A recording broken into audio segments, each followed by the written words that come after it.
Clarkston, Michigan, the greatest city in the world.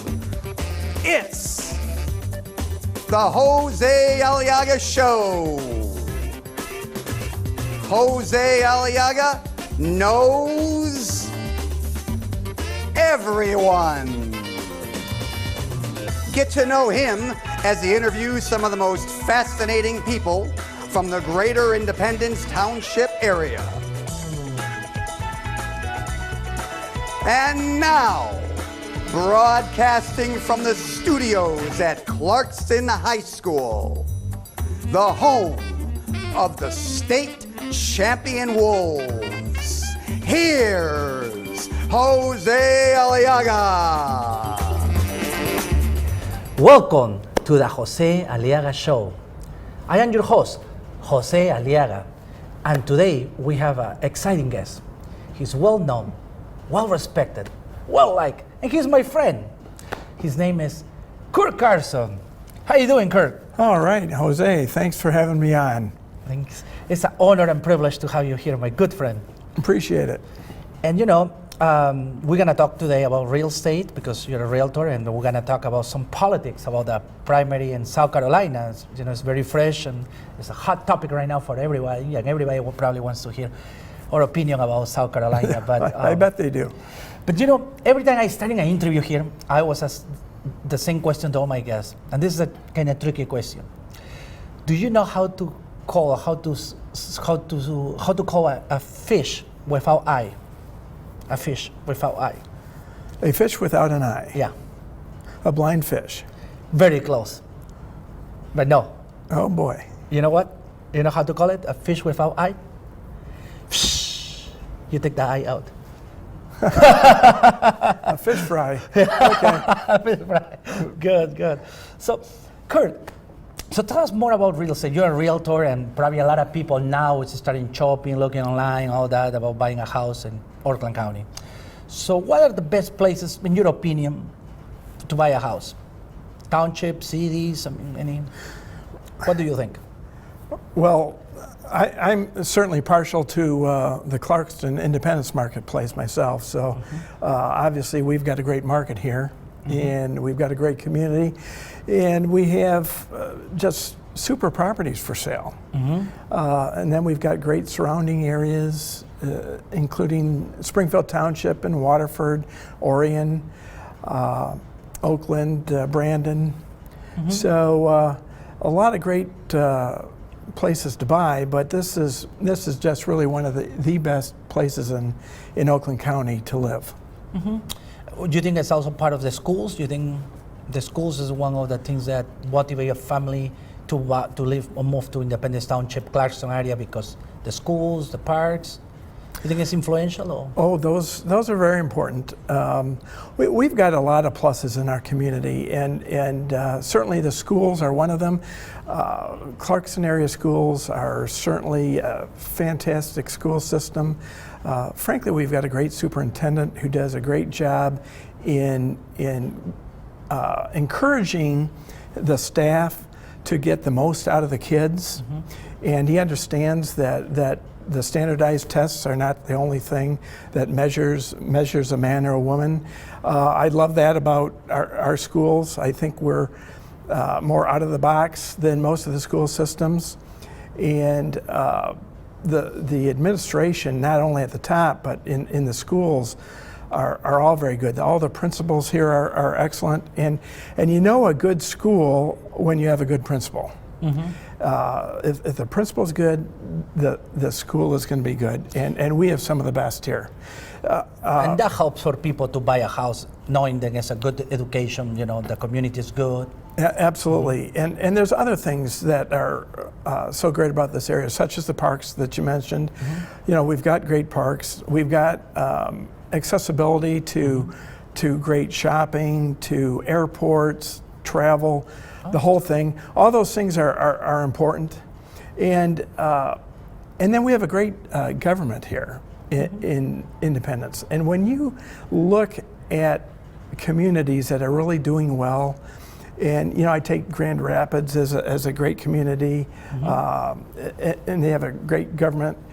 Independence has a great government. We always have, and that's important because it's stable here, and the people that we entrust our tax dollars are doing just a fantastic job. It's good to hear that, Curt. And I know you have experience, and you know why you're saying that because you know how to run public office. Now, do you think you're a realtor? For someone who's already want to buy a house, is shopping around, it is important or not to have a realtor? What do you think? Oh, I think it's very important to have a realtor, of course. Why? Well, there's a number of reasons, but see, a buyer has in their mind what it is that they think they want. Typically, once you start getting out in the marketplace, that changes once they actually see what's out there. A lot of times they may have an idea that they want a certain type of house or this or that, but other things are very important. And some of those we've already touched on. Schools, the government, the parks and rec, but also realtors that have experience can do so much more for you because they can direct you to areas that really are of importance to you. Such as, okay, if your student or your child is looking for a certain type of education or is in athletics and is just a superstar baseball player, you know, you can direct them as to who to go talk to. If you're looking to, let's say, for a vacant lot and you want to build a new house, if you're not using a realtor, you could be putting yourself in a real tough position because the real estate community, the ones with the experience, understand the community. They know the ground conditions. They know the water conditions, the sewer conditions, all the types of things that are going to be important for you when you buy a lot and then decide to build there.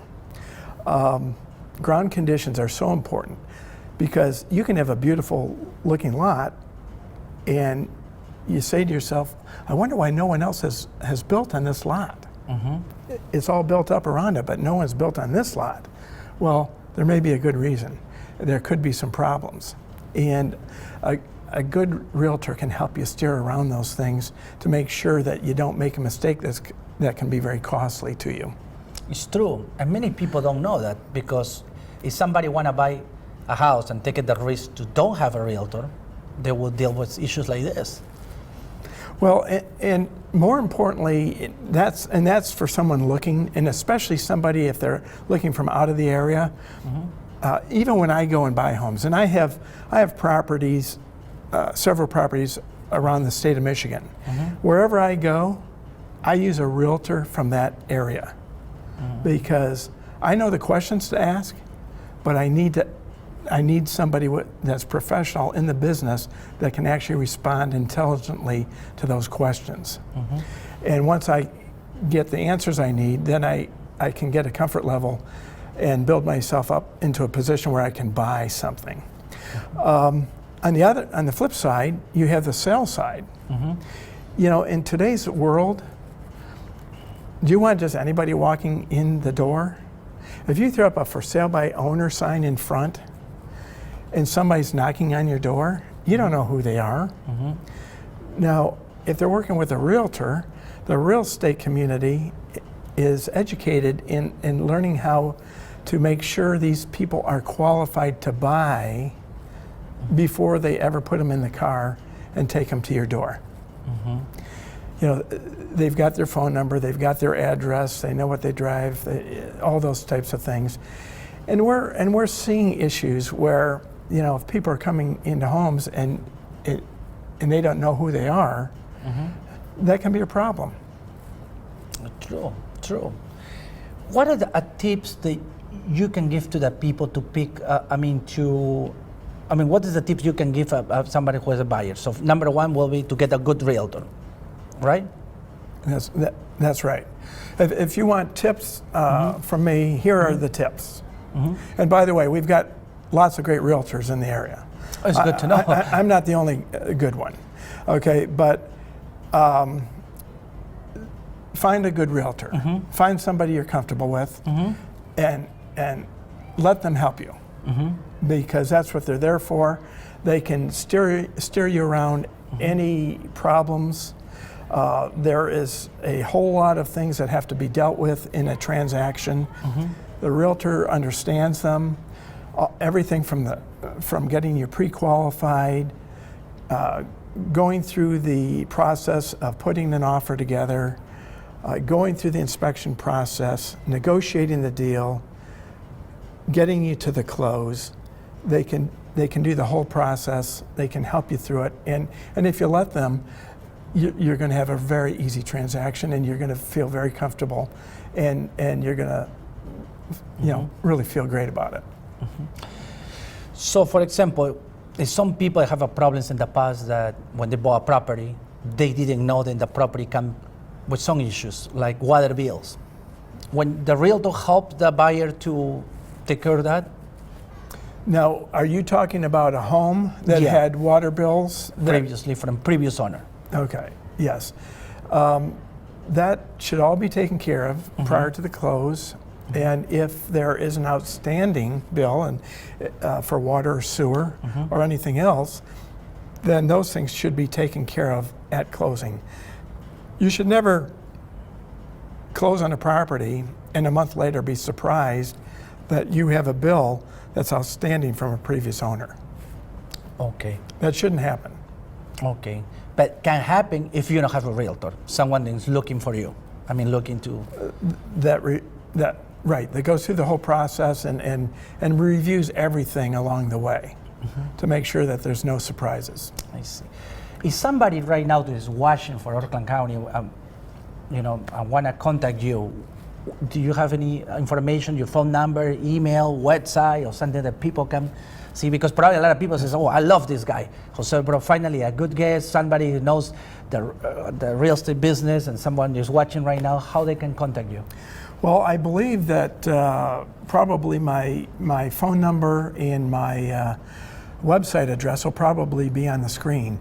And can you tell us your phone number and your website? My phone number is 248-620-2100, and that's actually a cell phone number. It is not an office number. It's a cell phone, and you can get me at any time at that number. And your website? My website is curtcarson.com. Very easy.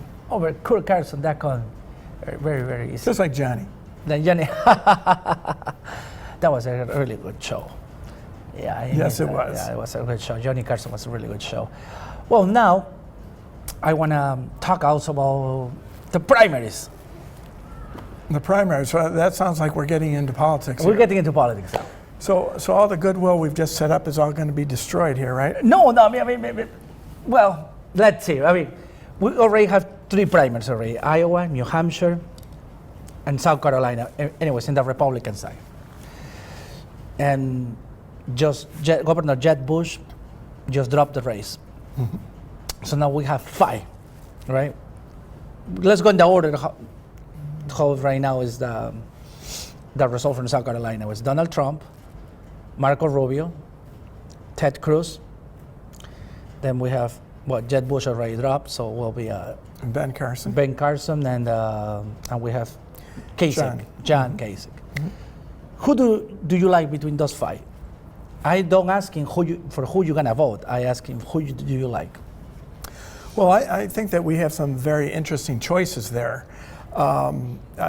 Obviously, Ben Carson shares my last name, and I'm glad that he contacted me when he wanted to. His mother contacted me when. Oh, really? Wanted nice. To use the name.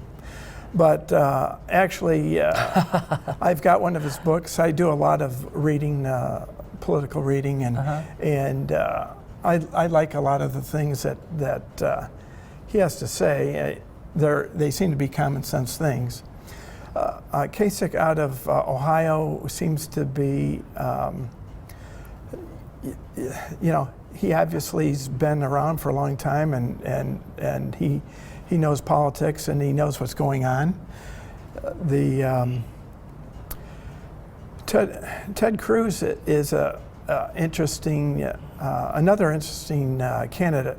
very conservative, and I can say that one of the things I like about him, it appears that he's gone to Congress and he has done what he said he was going to do.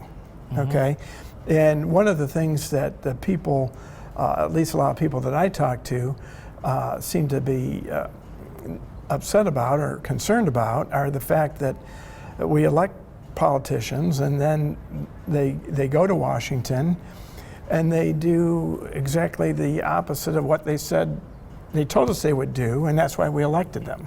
Yeah. And certainly we need to get the financial situation in the country under control. And regardless of what's happening throughout the rest of the world, if our finances aren't together, then we always have something hanging over our heads. And it's unfortunate not only for us, but our kids and our grandkids. They're all going to be paying for this. And it's not a good thing. So I like the fact that he doesn't just cower to the pressures of the common establishment. And what about Marco Rubio? Boy, he's a polished politician, isn't he? He's a bright young man, and frankly, both Ted Cruz and Marco Rubio seem to they're very well spoken, I think. They're both very well spoken, and both of them have impressed me a lot. And so, yeah, I think he's got a good shot at it. What about Mr. Donald Trump? Well, he has certainly got a group a solid group supporting him, and he is certainly brought up issues that are on people's minds, that the politically correct crowd were afraid to bring up. But I don't think you should ever be afraid to bring up an issue, especially if it's important to the people. If it's important to the people, you got to bring it up and you got to address it. You got to find an answer. Right. So you agree or disagree with building a wall in the frontier with Mexico? I don't know if I have a real position. Okay. On the wall. Yeah. I think that we need to get illegal immigration under control. Right. Okay. I think we need to. We need immigration is good. Integration is good. Bringing more people to the party that believe in our values as a nation are good. Okay, and they bring great ideas and so on that we can all build from. I think what the public has a problem with is controlling illegal immigration. Right. All right, and if we can get that under control and start to build some trust back in the government. Yeah. And I can say, for one, I don't have a whole lot of trust in the federal government. I have a whole lot of trust in our local government. Yeah. Me Okay. too. But I don't have much trust there. And I don't know if it's just that I don't understand all the issues, or whether it's things that are negatively affecting us. No, you're right. I mean, in the federal government, when they make mistakes, how they fix it is they just put in more money. That's it. In the local government, you don't have the option. You actually have to come up with real solutions, and you have to deal with that. There's a big difference right there. Now, I agree 100% with your statement about the trust with the federal government. I mean, it's not trust. The trust is broken. It's true. And Curt, in the Democrat side, we have two candidates. Secretary Hillary Clinton, and we have Senator Bernie Sanders. Who do you like between those two? Well, you know, obviously there's a whole lot of history behind Hillary Clinton. Right. Okay, and So you trust Hillary Clinton be the president of the United States? I don't know if I have a whole lot of trust there. I don't know if I have anything super great to say. You know, she's got a lot of experience in certain things. All right. And I don't know if it's all been good experience. But, and on the other side, you have Bernie Sanders. Yeah. And I think a lot of people are feeling the burn. Right? He seems to be connecting with a lot of people, and it's going to be a very interesting campaign. If it weren't for the fact that you've got these super delegates that have already attached themselves to Mrs. Clinton, I think you've got a very close race. Okay, Right. and I don't think the general public likes that either. I don't think they like the super delegate program because it really doesn't make their vote worth anything, because they're voting one way and the super delegates are attaching another way, and so that would I probably am not going to vote for either of those people. But I'm sure Senator Sanders is a good guy. Yeah. But I would be really upset if my vote was disenfranchised like that. Well, let's go back to the Republican side.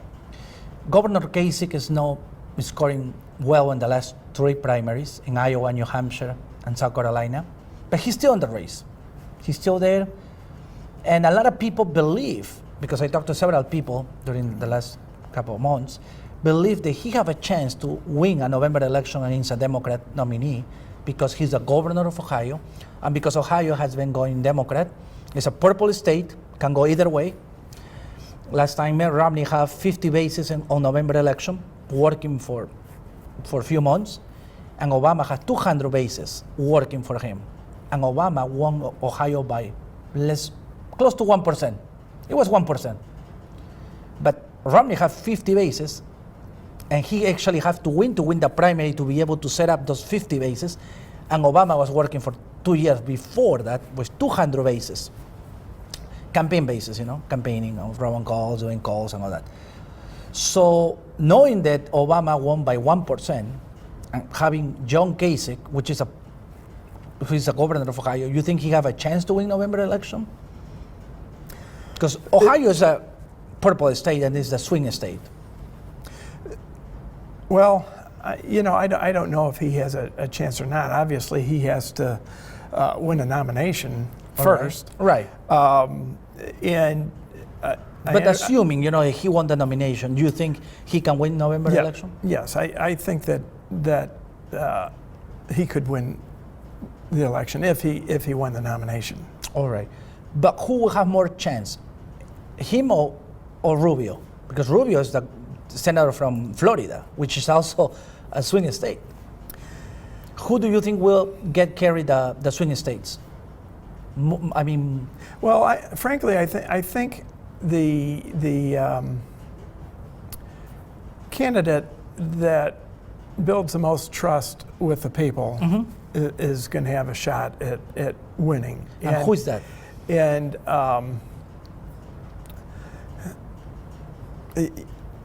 well, I know you'd like me to pick a winner here, but I really don't have one. I'm following it closely. Actually, my horse is already out of the race. So basically, for what you're saying is, whoever wins, you're gonna vote for it. It doesn't matter who wins, as long as Republican, you're gonna support it. Well, because you already said you're not gonna vote for Bernie Sanders and Hillary Clinton, though. Well, I said it would be unlikely that I would, unlikely, right? Okay. And I think that there's a whole lot to play out here. Okay. It's politics. Yeah. And frankly, the one I really liked in the race was Carly. Ricardo Fiorina. Yes, and I like others as well, but I really liked her, and but she's out of the race. She didn't pick up any traction, and there's a lot to be played out here, and so as the Republican race narrows, and that's going to put a whole different dynamic on the race nationally for the Republican nomination. So, and there's no one candidate that's way ahead, right? Trump is ahead, but he's not way ahead. No, he's okay? 30%. And so, and then you've got on the other side, you've got, Senator Sanders, who could, he could mount a campaign after the nomination, an independent campaign. I mean, technically he's independent anyway, right? And so that would add a whole another dynamic. And then you've got, the ex-mayor of New York who's been thinking about getting in the race, Bloomberg. Yeah. So there's a whole lot to be played out here, and I don't know where it's going, but I think that on a one-on-one, almost any, if it's just one-on-one, I think any of the Republican candidates have a good shot, just because there's enough unrest in this country that they want to change. Right. But right now you're on the side for the Republican ticket. You're going to be voting, it looks like, conservative, but... Well, I am a conservative, all right, but I'm going to. That's what I'm going to be looking at.